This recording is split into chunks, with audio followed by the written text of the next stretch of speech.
Hello folks, and thanks for joining me for this second live stream of today, where I'm going to talk you through this question here. And as usual, I'm going to take you through three different parts. The first part is putting the question into context. The second part is taking you through the information, and then the third part is actually answering the question. Okay, so we'll make that one, and then we'll make this part two, and then the question is going to be part 3. Okay, so let's get the easy part out of the way. All right, and putting the question in context, what is it telling us? The diagram shows a bacterial plasmid with restriction sites for 3 different restriction endonucleases, and in this case we've got SAL1, EcoR1 and BAMH1. Now you don't need to worry about what they mean or why they've got this fancy capitals here and there and why they've got numbers or whatever, right? So that's the context of the question. How you look at this question is, when we go into stage 2, okay, what I want you to do is imagine you have got an elastic band right in front of you, and the elastic band, if you can spread it out into a perfect circle and take a pair of scissors to it. So when you cut that elastic band, take it into with a pair of scissors and you cut it, you've got this flat piece of elastic band, but most importantly, you have got only one piece, right? So on to restriction endonucleases and restriction sites from the context. So we've got a key right here. Okay, I'll just highlight that in purple. We've got a key, and the keys give us these different types of restriction sites. Okay, so whenever you see an X on this graph, this circular plasmid, it's the restriction site for the restriction endonuclease SAL1. So if SAL1 is going to be used, it's going to be used in making cuts at this site here and this site there, right? And we go on to the next one, make it a nice green. We've got restriction site for EcoR1, and it's a solid circle. So if ever we're going to use that one, we make the cut here, we make the cut there, and we make the cut there. And then finally, we'll use the sort of pink solid black triangle, the restriction site for BAMH1, we would make the cut here. Right.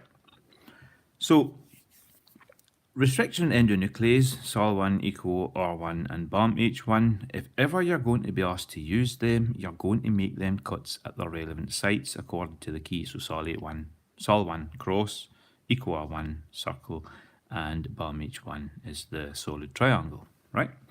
So what we'll do is we'll just take that out of the way. We'll keep the key active though, right? So we've sorted out the information, what the different shapes mean, and what restriction endonuclease is going to be used on which of the restriction sites. Okay, so restriction endonuclease makes the cut, and then to answer this question, what we do is we look at which how many pieces or fragments are going to be left behind. So on to part 3, okay, and that's looking at the question itself. And the question states, which row in the table identifies the number of fragments produced if the plasmid was cut with the combinations of restriction endonucleases shown? And on the first combination that's going to be used, we've got SAL1 and BAMH1, right? So you'll also see right now you've only got 2 options of the answers here. It's either going to be 3 or it's going to be 4. So after we do this first combination, you're going to be able to get rid of one of those options. Okay, so with that in mind, going back to the key, I'm going to take my highlighter and look at the combination that's going to be used. Okay, so which restriction endonuclease is going to be used and on which restriction site. and then we're going to count the fragments left after we've used the different combination of cuts.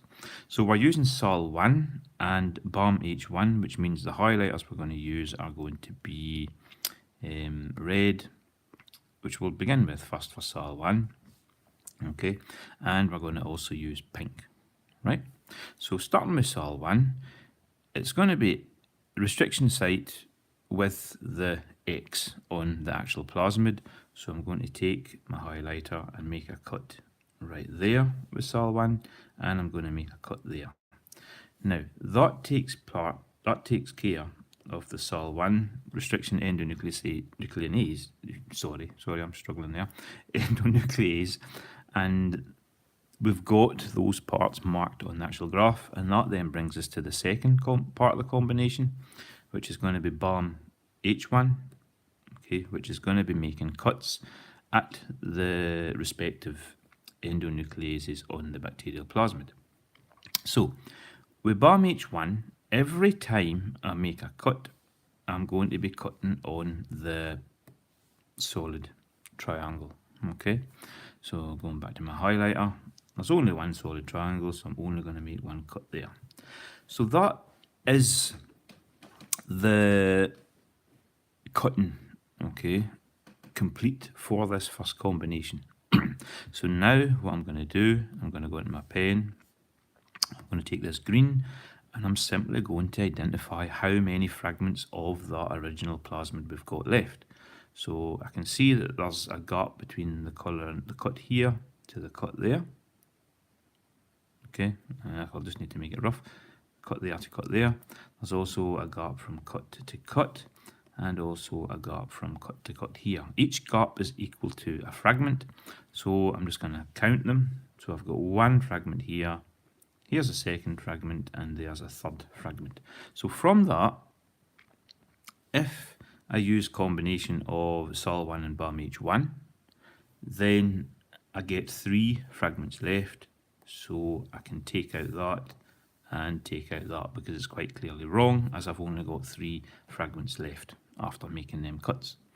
So we've dealt with the first combination. Now we go to the second combination, and in this second combination we're going to use SOL1 again, so I'll highlight the red, and equal R1 this time, so I'll highlight the green, and then I'm just going to highlight where I'll make the respective cuts for each. So beginning with SOL1, the red, every time there's a cross in the plasmid, I'm going to make a cut. So there's one cut there and one cut there. And then going on to equal R1, whenever I see a circle on the plasmid, I make a cut. So that's 1 cut, 2 cut, and 3 cuts. And then like before, what I'm going to do is I'm going to count the different fragments left over. So I've got, and looking at the answers before I go on, looking at the answers, it's going to either be 4 or 5, right? So if I take that there, I've got one fragment, another fragment, another fragment, another fragment, and then finally one more fragment. And then count the fragments up together. So I've got 1, 2, 3, 4, and 5, right? So looking back at the question and the combination, the only options I've got are 4 or 5, along with the correct option from SOL1 and BAM H1, which is 3. But as I've got 5 fragments here, then it can only mean that the correct answer is going to be B, as is 3 from the first combination fragments left from the bacterial plasmid, and I've got 5 left over from the second combination once I make all them cuts out. Okay, so with that in mind, thanks for joining me, and as usual, please like, subscribe, and send me any questions that you would like me to help or try and explain to you as best as I can, and hopefully we'll get you up to speed for the exam next Tuesday. Okay, National 5, higher, human, advanced higher, anything, just send it in, and I'll be streaming all day on Monday to help you with the last minute prep for Tuesday's exam. Okay,